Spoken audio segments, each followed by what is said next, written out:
Rajan Meghanathan. I am a professor of computer science in Jackson State University, Mississippi, USA.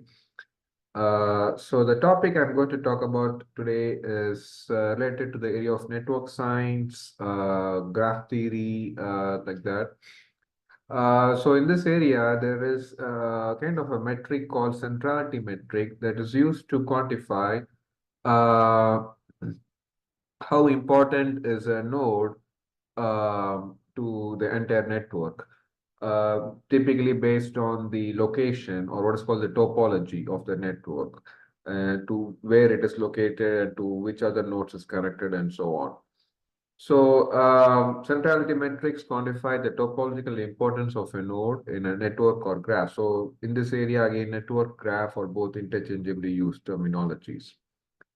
Now, there are a lot of centrality metrics out there. Broadly, we could categorize them as neighborhood-based metrics and shortest path-based metrics. So neighborhood-based metrics basically look at who is connected to that node and that neighborhood. And the shortest path-based metrics try to look at the shortest paths from that node to rest of the nodes, or the presence of a node on the shortest paths between any two nodes. So accordingly, we can have some metrics which are listed there, like the degree, which is just based on the number of neighbors of a node, or the eigenvector centrality metric, which is basically a measure of the degree of the node as well as a measure of the degree of its neighbors, and the local clustering coefficient, which is a measure of how or to what extent the neighbors of your node are connected. So that's what LCC means. Then the shortest path based betweenness, as I said, the presence of a node on the shortest path between any two nodes, that's called betweenness. And then the closeness is like how close is a node to the rest of the nodes. So you measure the shortest paths from that node to every other node and compute the sum of the distances and take the inverse of it. That's a closeness centrality. So as you look at the computation procedures of these metrics, you will realize that for some of these metrics, you can do them kind of what's called using just a local knowledge based. That is, for typically the neighborhood based metrics, you don't need to know the entire network knowledge. You just need to know the neighbors of the node and you can calculate those metrics. But some of them, like eigenvector centrality, you need to know the entire network knowledge. So not all neighborhood based or local knowledge based. Some are what's called global knowledge based. You need to know the knowledge of the entire network to compute these metrics. The shortest path based metrics are typically global knowledge based because you need to find the shortest path from one node to every other node, or the presence of a node on the shortest path between any two nodes. So we need to know the global knowledge. Then the other issue that comes up is whether the computation of these metrics is synchronous or asynchronous. So synchronous means if you want to compute, say, the betweenness centrality of one particular node, can we do that? No, it's not possible. Even to know the betweenness centrality of one node or a few nodes in the network, you need to really run that global knowledge-based algorithm on the entire network, and that would lead to the computation of the betweenness centrality of all the nodes in the network. Like like the same thing with eigenvector centrality. But some other metrics, like for example, closeness centrality of a node, you can just find the shortest paths from one node to every other node and sum all those shortest path distances and take the inverse of it. That's the closest centrality of that particular node. So it is global knowledge based, but you can just compute the closeness centrality of just that particular node. Similarly, the degree of a node, you can just look at the number of neighbors of the node, you can just get the degree of that particular node. So if you want to know the centrality of value of just one particular node or a few nodes, and you can just compute for those nodes, that's called asynchronous computation. On the other hand, if you want to, or if you cannot compute the centrality metric value for just one particular node or just a subset of nodes, you'll always end up computing the centrality values for all the nodes in the network, even if you're not interested in for all of the nodes. Such centrality metrics are said to be synchronous in nature. The computation process is synchronous in nature. Betweenness centrality is one such metric. So our focus in this research is going to be on betweenness centrality metric. because it's a very useful metric. It captures the presence of a node on the shortest path between any two nodes in the network. Again, node and vertex, we interchangeably use those terminologies in this area. So it's a very critical metric that's evaluated for real world networks, especially communication networks. So if you want to assess the betweenness of a router in a communication network and so on, because you want to assess whether it becomes like a bottleneck and you need to have some backup routers and so on, you need to compute the betweenness centrality of those nodes.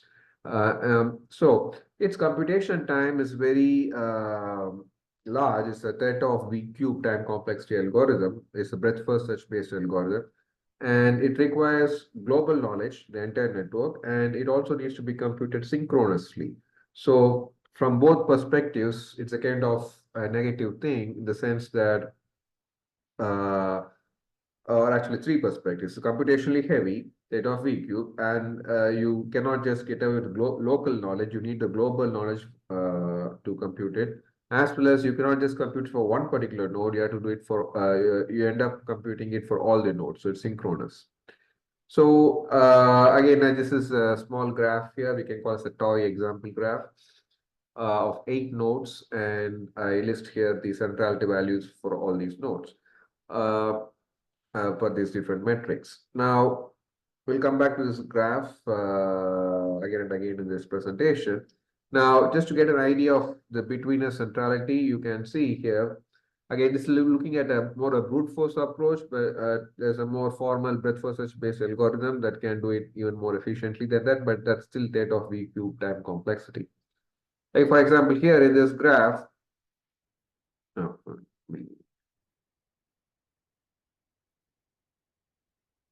you want to say look at the betweenness centrality for node 1. So you want to look at all possible pairs of nodes for whom the shortest paths go through node 1. So if you look at the pair 0, 6, for example, 0, 6 is here. So the shortest path between 0 and 6 is of length 3. It could be either 0, 2, 4, 6 or 0, 1, 5, 6. So the two shortest paths of length 3, and one of those two go through node 1. 0, 1, 5, 6 goes through node 1, but not 0, 2, 4, 6. So that's this fraction 1 over 2. One of the two shortest paths between nodes 0 and 6 goes through node 1. Similarly, 0 and 7, there's one shortest path of length 3, 0, 1, 5, 7, or you can go 0, 2, 4, 7. So that's another shortest path, but that does not go through node 1. So only one of the two shortest paths go through node 1. And 2, 5, again, you can go through like 2, 3, 5 or 2, 4, 5 or 2, 1, 5. So one of the three shortest paths goes through node 1. On the other hand, for the pair 0, 5, there's only one shortest path of length 2, and that goes through node 1. So one of the one shortest paths go through node 1. So it's basically the fraction of the shortest path between any two nodes going through that particular node. And you have to consider all those possible pairs of nodes in the network and add up all those fractions. So I show only these 4 pairs for node 1. That means for all the other pairs of nodes in this network, node 1 is not a part of those shortest paths. So that's why I don't show them. It will be like 0 over whatever the number of shortest paths. So 0 over anything is still 0. So you're going to add up all these fractions. So in this case, it comes to 2.333. So that is the betweenness centrality of node 1. Similarly, you can do that for every node. Like for node 2, you enumerate all pairs that are there and for which the fraction is non-zero. So that means node 2 is present in at least one of the shortest paths between those two nodes and add up all those fractions. For some nodes like node 0, node 6, and 7, they are not in the shortest path between any two nodes. So it's like basically all the fractions are 0. So betweenness centrality of those nodes is 0 as well. So that's how you compute the betweenness centrality of the nodes in the network. So as you can see, it's a very computationally intensive procedure. You have to enumerate all possible pairs of nodes and find out those fractions. So you can run breadth first search algorithm on each node and find the shortest path from that node to every other node. And from there, you can find the number of shortest paths in which each node is part of, but that's still a set of V-cube algorithm if you even do it formally. So the motivation is then, since you have like a lot of centrality metrics out there, and some of them may be computationally at least relatively computationally less intensive, can we find something that could be a good approximation or would be a good alternate for node between a centrality? So these are the different centrality metrics that we have seen here. So let's use this kind of matrix or the centrality values for the 8 different nodes that we got with respect to these metrics and plot them and see whether we can observe any correlation. So I'm plotting here the between the centrality values for these 8 nodes versus the other centrality values for these nodes here. So you see the data points here. Some data points overlap because sometimes two nodes may have the same centrality value. So you may not see 8 data points here because of that reason. Okay, so if you do, and then you just measure the R square value for say a linear correlation plot that you can fit for these data points. These are the R square values you observe. So definitely, eigenvector centrality is not a good alternate for betweenness because R square is almost 0. And so if you look at R square, largest R square value, which is 0.813, that is local clustering coefficient.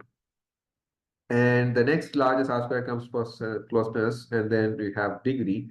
And degree and closeness are almost close to each other with respect to R square value. So let's take this as a kind of initial clue. And what we want to come up with is kind of, can we do kind of like a feature engineering kind of approach here? Can we develop a new metric that kind of combines these existing centrality metrics? So again, R square of 0.813 for this small toy example graph, it may not be as high for real world network. So you don't want to just use local clustering coefficient. So you want to do better than that. So can we kind of combine two metrics and get a new metric? So that's the idea here. So now let's look at what is local clustering coefficient again in little detail. So the LCC or the local clustering coefficient of a node is the probability that any two neighbors of the node are directly connected to each other. So for example, you look at the neighborhood of a node on the basis of what's called this EgoNet or egocentric network. So here I show here on the top the egocentric network of node 2. So node 2 has 4 neighbors, 0, 1, 3, 4. So you look at only the neighbors of node 2, not even node 2, just look at its neighbors and the edges connecting the neighbors. So for these 4 neighbors, these are the 2 edges that are out there in this graph. So there are 2 edges in the neighborhood, and there are 4 neighbors. So the maximum possible number of edges that could be connecting these 4 neighbors is 4 times 4 minus 1 over 2, which is 6. So you need 6 edges to connect any 2 of these 4 nodes. And out of those 6 edges, only 2 edges are really out there.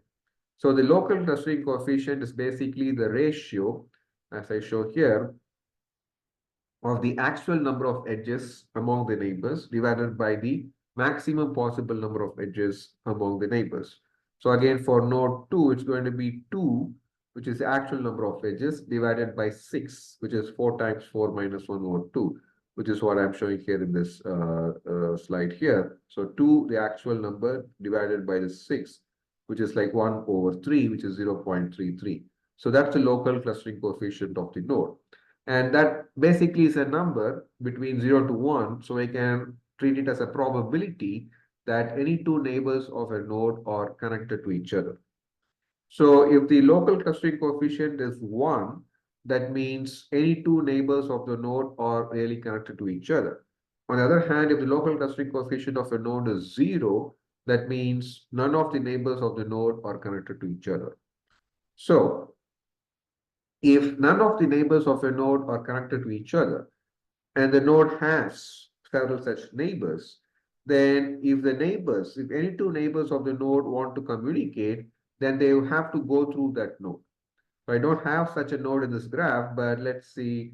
Um, let's pick up the opposite of this. For example, let's look at node 6 and its neighbors. So the neighbors of node 6 are 4, 5, 7, which are here, and they're all directly connected to each other. So if any of these neighbors, like 4 and 7, want to communicate, they have an edge. So they can directly communicate with each other. They don't need to go through node 6. Similarly, 5 and 7 can directly communicate. They don't need to go through node 6. So in this case, the LCC is going to be 1. There are three neighbors. So 3 times 3 minus 1 over 2 is 3. And all the three edges are there. So 3 over 3 is 1. So the LCC is 1. That means the probability that any two neighbors of node 6 are connected is 1. So that means none of the neighbors of node 6 need to go through node 6 for shortest path communication because LCC of node 6 is 1. So the kind of the complement or opposite of that, that means if the LCC of a node is 0, then any two neighbors of the node need to go through that node for shortest path communication. So that's what we want to exploit now. So if if LCC is 0, 1 minus LCC is going to be 1. So we call this a complement of LCC or 1 minus LCC.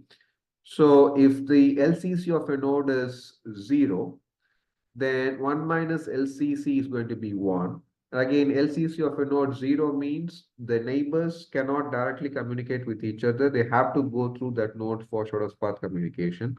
And if such a node has several such neighbors, that means the degree of that node is very high, and that means it has a lot of neighbors, and none of the neighbors are directly connected to each other. They have to go to the node for shortest path communication. Then at least locally, the betweenness of the node is very high because all the neighbors of the node need to go through that node for shortest path communication. So we are computing this metric called LCC prime DC as a product of this 1 minus LCC times degree by basically making use of this observation that if the neighbors are not connected, they will go through this node for transport communication, and we want to prioritize or weight that based on the degree. If there are several such neighbors, then the more important is that node, at least locally for transport communication. Now, we want to see how this local betweenness centric or importance is reflected at the global level. So again, if you go back to this example and look at the complementary case, if the LCC of node 6 is 1 in this case, and we say that again, if LCC is 1, 1 minus 1 is 0. And whatever be the degree of that node, it's like 0 times that degree. So this LCC prime DC is 0. So we say that if the LCC of a node is 1, none of the neighbors are going to use that node for shortest path communication. And if you think about it, if the neighbors of a node are not using the node for shortest path communication, then nobody else in the network is also going to go through that node for shortest path communication because the neighbors are not going through that node. So even if, say, for example, 2 wants to communicate with 7, it reaches 2, 4, and from 4 you can directly go to 7. You don't need to go through 6. So that's the fundamental thing we are exploiting here. And we say that the local phenomena is reflected at the global level too. So if the neighbors are not using a node for transport communication, then none of the nodes in the network are also going to use. So that also means vice versa.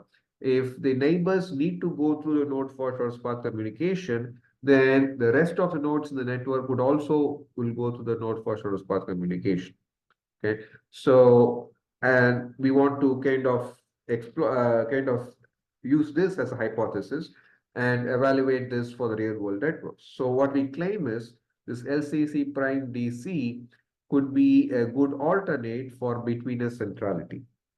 So when it comes to saying that what is an alternate, again, at what level is what now is the next thing that we want to kind of evaluate. So when I mean at what level, there are three different things possibly we can look at. Ranking the nodes in the network. So for example, I want to rank these 8 nodes in the network in the decreasing order of their betweenness centrality. So this is a decreasing order of betweenness centrality, the nodes, the node IDs. So node 5 has the largest betweenness of 5. Then node 4 has the largest betweenness of 4.33. Then node 2 has the largest betweenness of 4. And then node 1, 2.33. Then node 3 is 0.33. Then nodes 1, 0, 6, and 7 have betweenness centrality of 0. Then after going to the LCC prime DC computation, like I just mentioned, you first compute the LCC, which is the actual number of edges divided by the maximum possible number of edges, then 1 minus of the LCC multiplied by the degree, you get the LCC prime DC. And then you rank the nodes based on from the largest to smallest. So again, node 5 has the largest of 3, and node 2 has the next largest of 2.67, and so on. So this is the ranking of the nodes. So you see that the order, the ranking of the nodes is almost comparable, other than this 4 and 2 and this 2 and 4. So it's not 100% similarity in the ranking, but it's kind of very similar. So we want to again quantify this similarity, the extent to which the similarity in the ranking is there. So there's a correlation metric available for that. It's called the Spearman's rank-based correlation metric. As many of you would have already come across it, but let me just quickly go through the calculations for that. But before I do that, so that's one level of comparison we want to do between these two metrics. The other level of comparison is concordance space. So the rank-based correlation is global ranking. So I want to rank the nodes in the network on the basis of betweenness. But since betweenness is very time-consuming metric to compute, I want to use LCC prime DC as a basis for ranking the nodes. And I want to see how this ranking is very close to ranking of based on betweenness, so that I can, instead of computing betweenness, I can just compute LCC prime DC and rank the nodes. So that's one level. The other level is to just take two nodes, and if you want to compare the betweenness centrality of those two nodes, instead of again do you know that betweenness centrality cannot be just computed for one particular node or just for two nodes. You have to compute it for all the nodes, even if you are interested in just for two nodes. So it's because it's a synchronous metric. On the other hand, if you looked at the computation procedure for LCC prime DC, it's very much an asynchronous metric as well as local knowledge base. You can just compute for the nodes that you're interested at and just using the local knowledge. So you can just compute the LCC prime DC for two nodes. So if you can compare the LCC prime DC value for two nodes, and if that will also be the same for betweenness, that means if LCC prime DC of say node Vi is greater than the LCC prime DC of node Vj, can we also say the betweenness centrality of node Vi is greater than the betweenness centrality of node Vj, or vice versa? So that's what we want to evaluate here. So, and here we kind of see a direct correlation, at least at the global level. The larger the betweenness, larger the LCC prime DC. So even at the pairwise level, we say if LCC prime DC of Vi is greater than the LCC prime DC of Vj, the betweenness centrality of Vi is also greater than betweenness centrality of Vj. Is that true? That's what we want to evaluate. So it's called concordance. Concordance means like what I just said. If with respect to one metric, we see some relation, we see the same relation with respect to the other metric. That's concordance. If we see the opposite, that means it's discordant. So if LCC prime DC of Vi is greater than that of Vj, but betweenness of Vi is less than that of Vj, that's discordant. So again, for this small graph here, since we have the numbers for both the metrics, we can compute or determine the number of concordant pairs and number of discordant pairs. So this pair here is 0, 1 is concordant because LCC prime DC of Vi 0 is less than that of Vj, so 0 less than 2. Likewise, betweenness of Vi, which is 0, is less than 2.33, the betweenness of Vj. So that pair is concordant. On the other hand, let's pick up a discordant pair here, the pair 2, 4. The LCC prime DC of 2 is like 2.67, which is greater than that of 2.5, which is the LCC prime DC of 4. But the betweenness of 2, which is 4, is less than. So here is greater than, but this is less than 4.33. So that's a discordant pair. So again, there are 8 nodes. So 8 times 8 minus 1 over 2, which is like 28 pairs. Is the maximum number of pairs that you can look at. And of that, if you just look at the number of concordant pairs, other than this pair, everything is concordant. So 27 concordant pairs minus one discordant pair divided by 28. So that's like 0.93. So that's a very straightforward approach to compute the correlation coefficient based on the concordance relationship. So it's called, again, each of these are named after the person who came up with this. So it's called Kendall is the name of the person who came up with this, called Kendall's concordance correlation coefficient. So if none of the pairs are discordant, all the pairs are concordant, it will be like 28 minus 0 divided by 28, so it will be 1. On the other hand, if all the pairs are discordant and none of them are concordant, it will be 0 minus 28 divided by 28, so it will be negative 1. So again, it's like a correlation coefficient between negative 1 to 1. So negative 1 means there's a discordant relation between them. So that's fine. So if one, if with respect to one metric, LCC prime digit of Vi is greater than Vj, we can say betweenness of Vi is less than Vj, that's fine. Same thing, concordance, 100% concordance or close to 1 is fine as well, which is what we observe here. So what I mean to say is correlation coefficient need not be always positive 1. It could be negative 1 as well. So you want either one extreme or the other extreme, not like close to 0. That means you're not correlated. And the third is like Pearson's correlation coefficient. So here we are even going one step ahead of predicting betweenness using LCC prime DC. So these are three levels we are going to look at. And we already saw concordance in detail. So let me just quickly go through the rank-based correlation calculations, and then we'll go to the Pearson's correlation coefficient. So to compute the rank-based correlation coefficient, what you have to do is we already ranked the nodes based on betweenness. So here I'm going to assign what's called a rank number.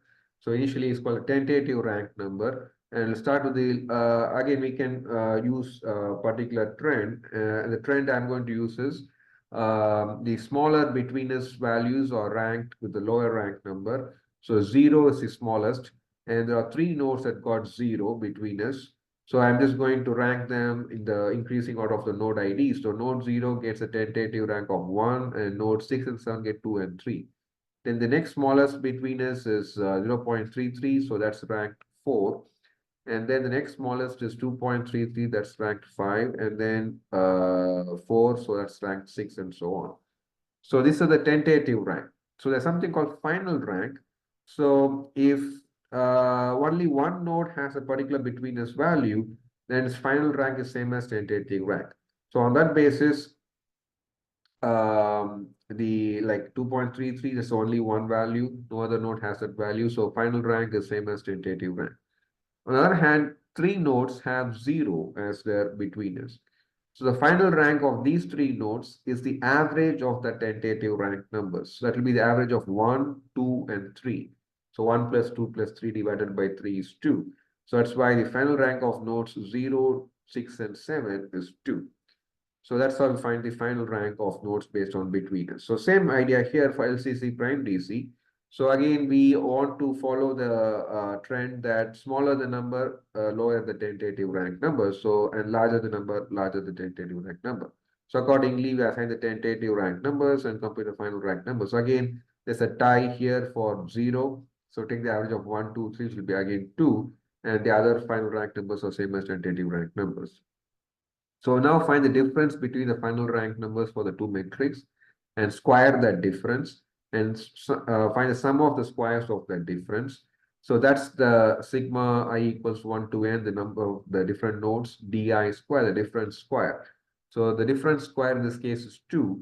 So it's like 6 times 2 divided by n, which is 8, the number of nodes times 8 square minus 1, and 1 minus of this whole thing. So it comes to 0.98. Which is a very high positive correlation coefficient because it cannot be beyond 1. So that means the rank-based correlation between these two metrics is very high.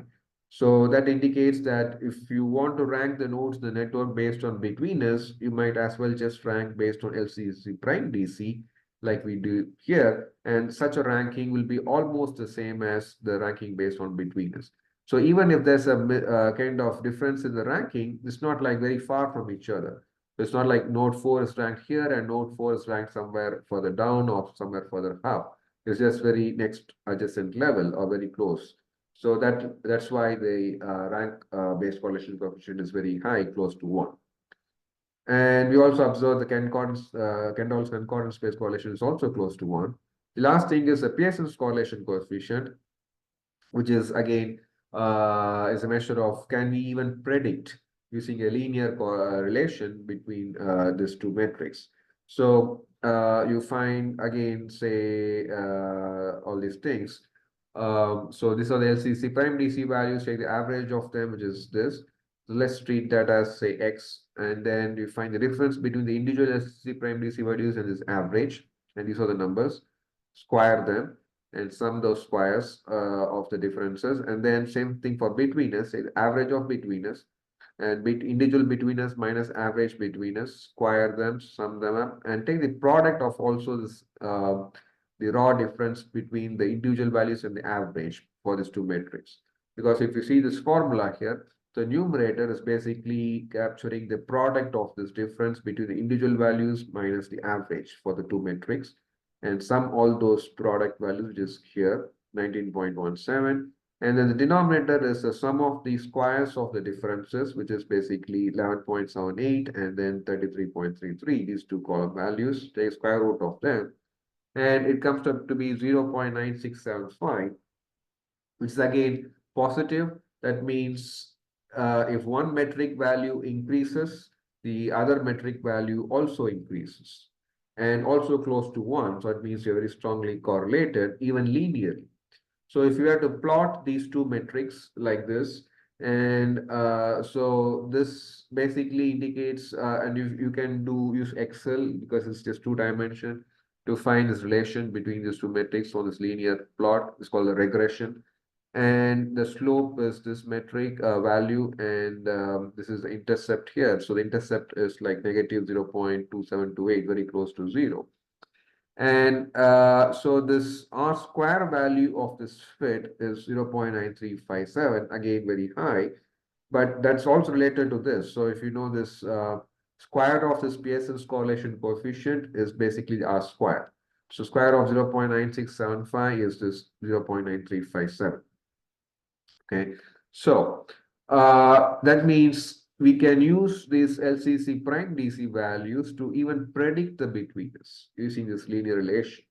So here I show that I use the actual LCC prime DC values and use this equation here to predict the betweenness. So these are the predicted betweenness values of these nodes.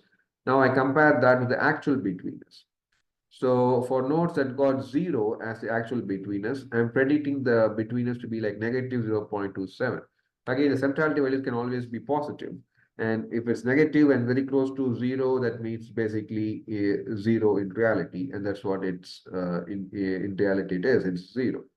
And then node 5, I'm predicting this betweenness to be 4.6. It's 5.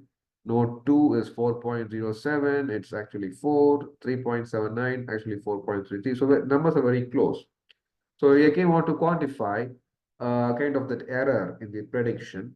So what we can do is go ahead and find the difference between the predicted and the actual betweenness values. It's called the residual error. And then take a square of the residual error. And you can also sum those squares of residual error. So sum all the numbers in the last column. This comes out to be 2.137. And divide by basically what's called the degrees of freedom, which in this case is just 1 less than the number of nodes. So 8 nodes, so 8 minus 1, so it's 7. So take a square root of that. It's called the standard error of residuals. So the standard error of residuals basically indicates how different the prediction is going to be from the actual, kind of on average thing. It's not always going to be 0.55, but you can say that the predicted betweenness values are kind of plus or minus 0.55 the actual betweenness values. So that means it's not really very different. If the standard error of ratio is like 4 or 5, that's a huge number.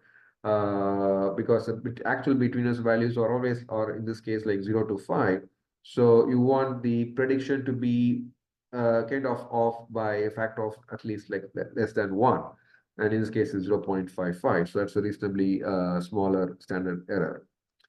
So we applied the same thing for real world networks. So these are all the real world networks out there.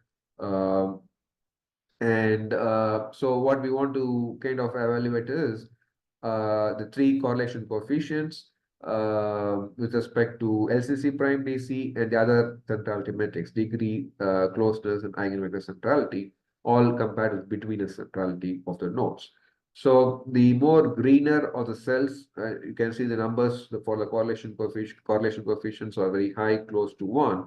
And the more yellowish and pink are the numbers, that means you're low. Sometimes close to 0, that's like moderate correlation coefficient, yellow. And if it's negative, that's like I'm coloring them in pink. So it's like a heat map visualization here. So LCC prime DC has most of the cells greenish in color, and that means compared to the other centrality metrics, it's exhibiting a very strong positive correlation with betweenness centrality. So that's what we accomplished through this research. We have shown that at all the three levels, that means you can predict the betweenness values because the Pearson's correlation coefficients are very high, close to 1. And that's really what we want to accomplish. Can we predict betweenness using LCC prime DC, the actual betweenness values? And you also show that not only prediction, you can even rank. So if you're not interested in the actual betweenness, we just want to rank the nodes based on betweenness, LCC prime DC works there in that case as well. And the global ranking, as well as a pairwise concordance-based ranking. And there's another study which I have done. So if you just compare metrics like this using these three correlation coefficient measures, the concordance-based metric is typically like the lower bound. Even here, if you see the concordance correlation coefficient is 0.93, the Spearman's is 0.98, and the Pearson's is 0.9675. So for several, and again, this is for the STOI example graph here, but for several real-world networks, if like I'm showing here, you just look at closely all these numbers, the concordance-based correlation coefficient is typically the smallest number, and the Spearman's is typically the largest number, and the Pearson's is always in between. So if the lower, that means the concordance is a lower bound, and if lower bound itself is like close to 1, that means with respect to the other correlation measures, the correlation coefficient is also going to be very high, close to 1. So the concordance-based correlation coefficient for the LCC prime DC, at least 15 of the 18 cells are like greenish. And you see here the Pearson's correlation coefficient or the cells, even the Spearman's is actually more better. All the cells are greenish. So that's what I'm telling. So the concordance correlation coefficient is like lower bound, the Spearman's is like an upper bound. So the other metrics perform very poorly with respect to concordance, and their performance increases with Spearman's. But again, LCC prime DC is doing much better than the other metrics with Spearman's, as well as with concordance, as well as with Pearson's prediction. Okay, so that's kind of our contribution in this research. We have now a locally computable metric. It means we can just use local knowledge to compute it, and it can be computed asynchronously. And that means which only for the node that we are interested at. And also this computation can be implemented in parallel. You can just do this computation for every node based on just this local neighborhood knowledge. We can compute this in parallel, and there's no coordination required among the nodes, and that other than just we need to share the neighborhood information, because we need to know, for example, the neighbors of 2 or 0, 1, 3, 4, and then we need to know which of those neighbors are connected. So that information needs to be shared. And once that's done, you can compute this in parallel. That means you can compute the LCC prime DC of node 2 at the same time as node 5. So that will be actually the next step we are looking at, how to compute this in parallel by just sharing the neighborhood information. Okay, so